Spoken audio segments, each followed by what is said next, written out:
പുലരിയുണ്ടെങ്കിൽ അയ്യപ്പ പാദത്തിൽ മലരായി വീഴുവാൻ മോഹം. അതുപോലെ എനിക്കും വൈഫിനും ഇതുപോലെ ഒരു സമ്മാനദാനം മൊമെന്റോ കൊടുക്കാനായിട്ട് സാധിച്ചിട്ടുണ്ടായിരുന്നു. മൊമെന്റോ കൊടുത്തു ഒരു വല്ലാത്തൊരു ഫീലായിരുന്നു. ഞാൻ എഴുതിയ 3 പുസ്തകങ്ങൾ പ്രേക്ഷിതമാകുന്ന മുഹൂർത്തത്തിലാണ് ഇവിടെ നമ്മളെല്ലാവരും ഒന്ന് ചേർന്നിരിക്കുന്നത്.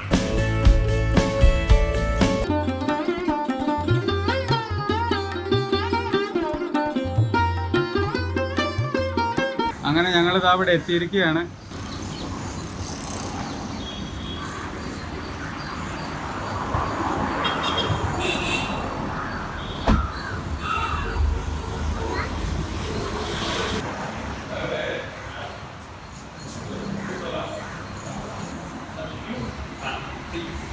വാവയ്ക്ക് വയറുറക്കും വാവേ. അതാണേ, നമുക്ക് പോയി നോക്കാം എന്താ കഴിക്കാൻ കിട്ടുക നോക്കാം. വാവക്കുട്ടിക്ക് വിശക്കനുണ്ട് എന്ന് പറഞ്ഞിട്ട് ഇപ്പം ഞങ്ങൾ എന്തെങ്കിലും കഴിക്കാൻ കിട്ടുമോ നോക്കിയിട്ട് പുറത്തേക്ക് ഇറങ്ങുകയാണ്. അവൾക്ക് വിശക്കനുണ്ട് അത്ര. വീട്ടിൽ നിന്ന് ബിരിയാണിയും കഴിച്ചിട്ട് ഇറങ്ങിയ ആളാണ്. ഇപ്പം വിശക്കുകയാണ് അത്ര. എന്തെങ്കിലും ഇവിടെ തട്ടുകട ചായക്കട എന്തെങ്കിലും ഉണ്ടോ നോക്കാം. എന്തെങ്കിലും ഉണ്ടെങ്കിൽ വാങ്ങിച്ചു കൊടുക്കാം. കുട്ടിക്ക് വിശക്കണമെന്ന് പറഞ്ഞിട്ട് ഞങ്ങൾ കരിമ്പ് ജ്യൂസ് മേടിച്ചു അല്ലേ. നമുക്കെന്നാ നടക്കാം.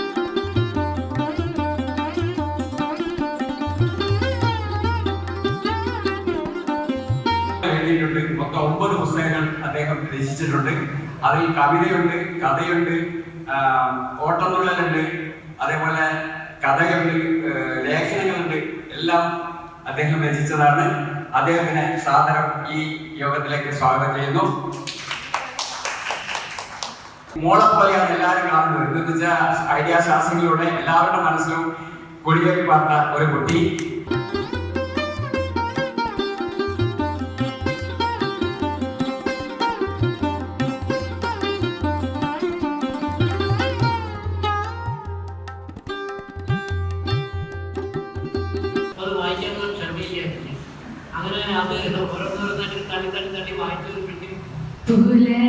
പുലരിയുണ്ടെങ്കിൽ അയ്യപ്പ പാദത്തിൽ മലരായി വീഴുവാൻ മോഹം. ജന്മമൊന്നുണ്ടെങ്കിൽ അയ്യപ്പ നിന്നോടെ ജപമാലയാകുവാൻ മോഹം.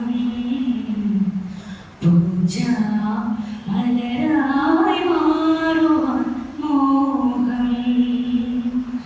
രുദ്രാക്ഷമായി ഞാൻ വ്രതശുദ്ധിയോടെന്നും രുദ്രാർവദാനിന്റെ മെയ്യിൽ. രുദ്രാക്ഷമായി ഞാൻ വ്രതശുദ്ധിയോടെന്നും രുദ്രാർവദാനിന്റെ മെയ്യിൽ.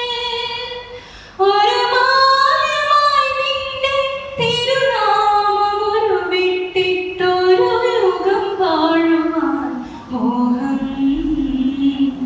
പൂജ മലരായി മാറുവാൻ മോഹം. ശരണാഗതരിന്റെ വ്രണിതമാം മനസ്സിൽ നീ കരലാളനം പെടാൻ മോഹം. ശരണാഗതരിന്റെ വ്രണിതമാം മനസ്സിൽ നീ കരലാളനം പെടാൻ മോഹം. ശരണം വിളികളെ മലർകളായി മാറ്റി നിൻ ചരണത്തിലർപ്പിക്കാൻ മോഹം.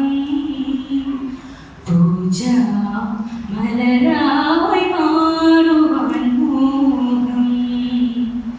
പുലരിയുന്നുണ്ടെങ്കിൽ അയ്യപ്പ പാദത്തിൽ മലരായി വീഴുവാൻ മോഹം.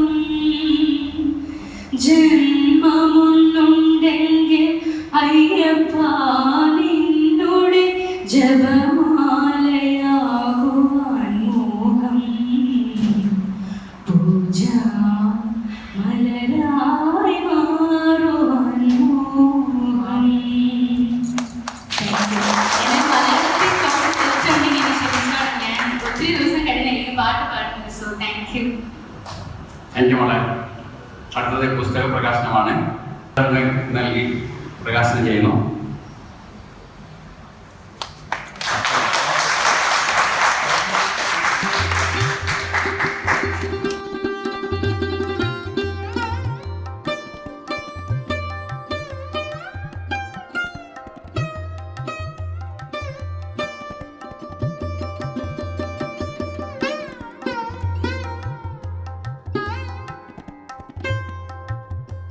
ആദരണീയനായ യോഗത്തിന്റെ അധ്യക്ഷൻ രവീന്ദ്രനാഥ് സാർ അവർ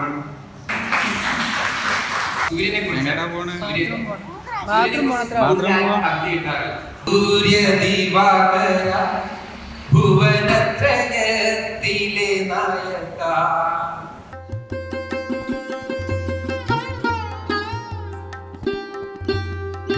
എല്ലാ വിശിഷ്ടാതിഥികൾക്കും ഇവിടെ വന്നെത്തിയിട്ടുള്ള പുസ്തക പ്രേമികളായ എല്ലാ സഹോദരർക്കും എൻ്റെ വിനീതമായ നമസ്കാരം. വാവക്കുട്ടിക്ക് മൂത്രം ഒഴിക്കണം എന്ന് പറഞ്ഞപ്പോൾ അങ്ങോട്ട് കൊണ്ടുവന്നതാണ് ഇവിടെ ബാത്റൂമിലേക്ക്. അവിടെ സ്റ്റേജിൽ പ്രോഗ്രാം ഇപ്പോഴും നടന്നുകൊണ്ടിരിക്കുകയാണ്. വല്ലാത്തൊരു സന്തോഷം. കാരണം അച്ഛൻ്റെ ഒരു പുസ്തക പ്രകാശനത്തിന് ഇത്രയും ആൾക്കാർ വരുന്നു, ഇത്രയും ആൾക്കാർ പങ്കെടുത്തു, ഇത്രയും ആൾക്കാർ നല്ല നല്ല കാര്യങ്ങൾ പറയണു, അച്ഛനെക്കുറിച്ച് പുകഴ്ത്തി പറയുന്നു. ഇപ്പോഴാണ് നമുക്ക് അച്ഛൻ്റെ ഒരു വലിപ്പം എന്താണ്, എത്ര വലിയൊരു ആർട്ടിസ്റ്റാണ്, കലാകാരനാണ്, എഴുത്തുകാരനാണെന്നുള്ളതൊക്കെ നമുക്ക് ഇപ്പോഴാണ് മനസ്സിലാവുന്നത്. അറിയാം, പക്ഷെ അത് ആൾക്കാർ പറയുമ്പോൾ ആൾക്കാരുടെ ഉള്ളിലുള്ള ആ ഒരു സ്ഥാനം എന്താണെന്നുള്ളതൊക്കെ നമുക്ക് ഇപ്പോഴാണ് മനസ്സിലാക്കാൻ പറ്റുന്നത്. ഒരു വല്ലാത്ത ഒരു പ്രൗഡ് മൊമെൻ്റാണ്. അത് പറഞ്ഞറിയിക്കാൻ വയ്യ. അതിൻ്റെ ഒരു സന്തോഷം, അതിൻ്റെ ഒരു ഡിഫറെൻറ്റ് ഫീല്. ഇങ്ങനെ ഒരു സന്തോഷം ഇതുവരെ എനിക്ക് തോന്നിയിട്ടില്ല ഇത്രയും കാലമായിട്ട്. എത്ര ആൾക്കാർ അപ്പോൾ വന്നിരിക്കുന്ന സ്റ്റേജിലിരിക്കുന്ന ആൾക്കാരൊക്കെ വലിയ വലിയ എഴുത്തുകാരാണ്, പ്രഗത്ഭരാണ്, പ്രശസ്തരാണ്, പ്രാസംഗികരാണ്, പല പല മേഖലകളിൽ കഴിവ് തെളിയിച്ചിട്ടുള്ള വ്യക്തിത്വങ്ങളാണ്, പല പല വലിയ സ്ഥാനങ്ങളിലിരിക്കുന്ന ആൾക്കാരാണ്. ഇത്രമാത്രം വലിയൊരു വ്യക്തിയാണ് അച്ഛനെന്നുള്ളത് ഇതുപോലുള്ള സദസ്സിലൊക്കെ വരുമ്പോഴാണ് നമുക്കത് മനസ്സിലാക്കാൻ പറ്റണത്. എനിക്ക് പ്രത്യേകിച്ച് അപ്പോഴാണ് മനസ്സിലാക്കാൻ പറ്റിയത് കേട്ടോ. ഒരുപാട് വേദികളിൽ ഒരുപാട് സ്ഥലങ്ങളിൽ ഗസ്റ്റ് ആയിട്ടൊക്കെ പോയിട്ടുണ്ട്, സ്റ്റേജുകളിലും മറ്റുമൊക്കെ. പക്ഷേ ഇത് വല്ലാത്തൊരു ഡിഫറെന്റ് ഫീലാണ്, ഒരു വല്ലാത്തൊരു അനുഭവമാണ്. ഒരു ഡിറ്റക്റ്റീവ് നോവൽ വായിക്കുന്ന ആവേശത്തോടെ പെട്ടെന്ന് വായിച്ചു തീർക്കാം. എങ്കിലും മൊമെന്റ് നൽകുന്നതിനായി സേതുവിന്റെ മകൻ മൃദുലയോട് അഭ്യർത്ഥിക്കുന്നു.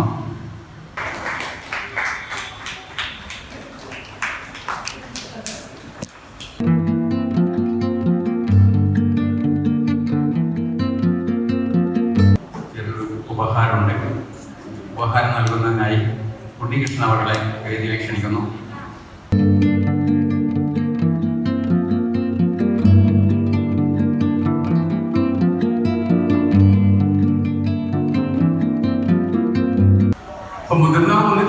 നമ്മുടെ കുട്ടികൾക്ക് വേണ്ടിയിട്ടുള്ള കഥയാണ്. അതുപോലെ എനിക്കും വൈഫിനും ഇതുപോലെ ഒരു സമ്മാനദാനം മൊമെന്റോ കൊടുക്കാനായിട്ട് സാധിച്ചിട്ടുണ്ടായിരുന്നു. ഞങ്ങൾ രണ്ടുപേര് സ്റ്റേജിലേക്ക് വിളിക്കുകയുണ്ടായി. ഞങ്ങൾ പോയി സ്റ്റേജിൽ പോയി മൊമെന്റോ കൊടുത്തു. ഒരു വല്ലാത്തൊരു ഫീലായിരുന്നു. ഇതുപോലെ സ്റ്റേജിലൊക്കെ കയറി മൊമെന്റോ വാങ്ങിക്കാൻ ഏതായാലും യോഗം ഉണ്ടായിട്ടില്ല, കൊടുക്കാനെങ്കിലും ഒരു ഭാഗ്യം ഉണ്ടായല്ലോ. അയ്യോ, പറയാനേ വയ്യ, വല്ലാത്തൊരു ഫീലാ.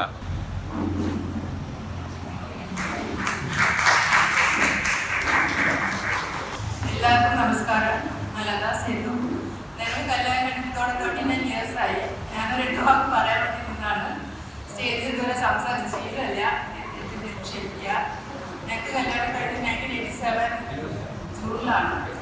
ഏപ്രിൽ 1887 കാണാൻ വന്നു, പെണ്ണ് കാണാൻ വന്നു. അന്ന് വന്നപ്പോൾ എന്നോട് ചോദിച്ചു,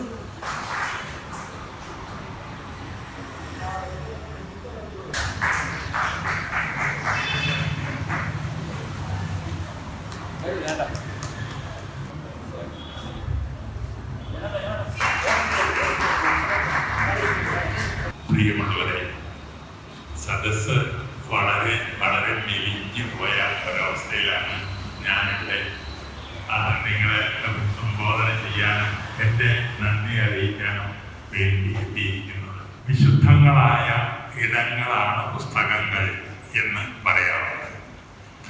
ആ വിശുദ്ധിയിലേക്ക് ഞാൻ എഴുതിയ 3 പുസ്തകങ്ങൾ പ്രേഷിതമാകുന്ന മുഹൂർത്തത്തിലാണ് ഇവിടെ നമ്മളെല്ലാവരും ഒന്ന് ചേർന്നിരിക്കുന്നത്.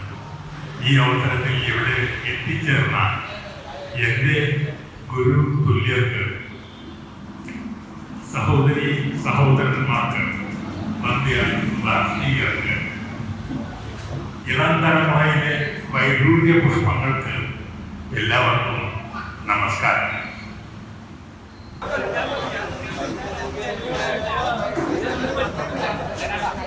പരിപാടിയൊക്കെ കഴിഞ്ഞു. ഞങ്ങളിത് ഇറങ്ങാൻ പോവാണ്. വീട്ടിലെത്തുമ്പോഴേക്കും ഒരു നേരമാവും, രാത്രിയാവും. മൊബൈലിലെ ചാർജും കഴിയാറായി. ഇനി വ്ളോഗ് എടുക്കാൻ പറ്റുമെന്ന് തോന്നുന്നില്ല. വീട്ടിലെത്തിയ ശേഷം ചാർജ് ചെയ്ത ശേഷം നമുക്ക് സംസാരിക്കാം. അങ്ങനെ ഞങ്ങളിതാ വീട്ടിലേക്ക് എത്തിയിരിക്കുകയാണ്. എത്തിയപ്പോഴേക്ക് 8:10 ഇനി ഇവിടുന്ന് എഗെയിൻ ആവടി പോകണം. എങ്ങനെയുണ്ട് പരിപാടി? നന്നായിരുന്നില്ലേ? ബീൻസ് അതുപോലെ വല്ലുള്ളി എല്ലാം കൂടി അരിഞ്ഞ് സ്മാഷ് ചെയ്തിട്ട് ഉപ്പേരി പോലെ ആക്കുകയാണ്.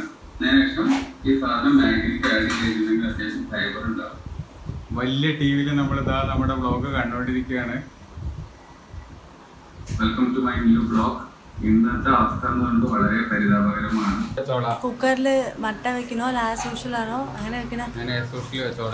അങ്ങനെ 10 മണിക്ക് 10 മിനിറ്റ് നേരമുള്ളപ്പോൾ വീട്ടിലെത്തിച്ചേർന്നിരിക്കുകയാണ്.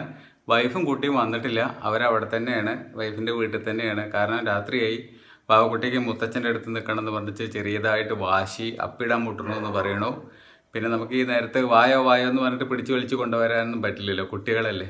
അപ്പോൾ എന്തായാലും പരിപാടി അടിപൊളിയായിരുന്നു. ഞങ്ങളൊക്കെ സ്റ്റേജിലേക്ക് വിളിക്കുകയുണ്ടായി. എന്താ പറയുക, വല്ലാത്തൊരു സന്തോഷമുള്ളൊരു കാര്യമാണ്. നമ്മളൊക്കെ സ്റ്റേജിൽ കയറിയിട്ട് എന്തായാലും ഒരു മൊമെൻ്റ് വാങ്ങിക്കാതെ വരെ പറ്റിയിട്ടില്ല. എന്നാലും കൊടുക്കാനെങ്കിലും പറ്റുമല്ലോ. ഒരു ഡിഫറെൻറ്റ് ഫീലാണത്. സ്റ്റേജിൽ കയറുക, മൊമെൻ്റ് കൊടുക്കുക, ഫോട്ടോ എടുക്കുക, ആൾക്കാർ.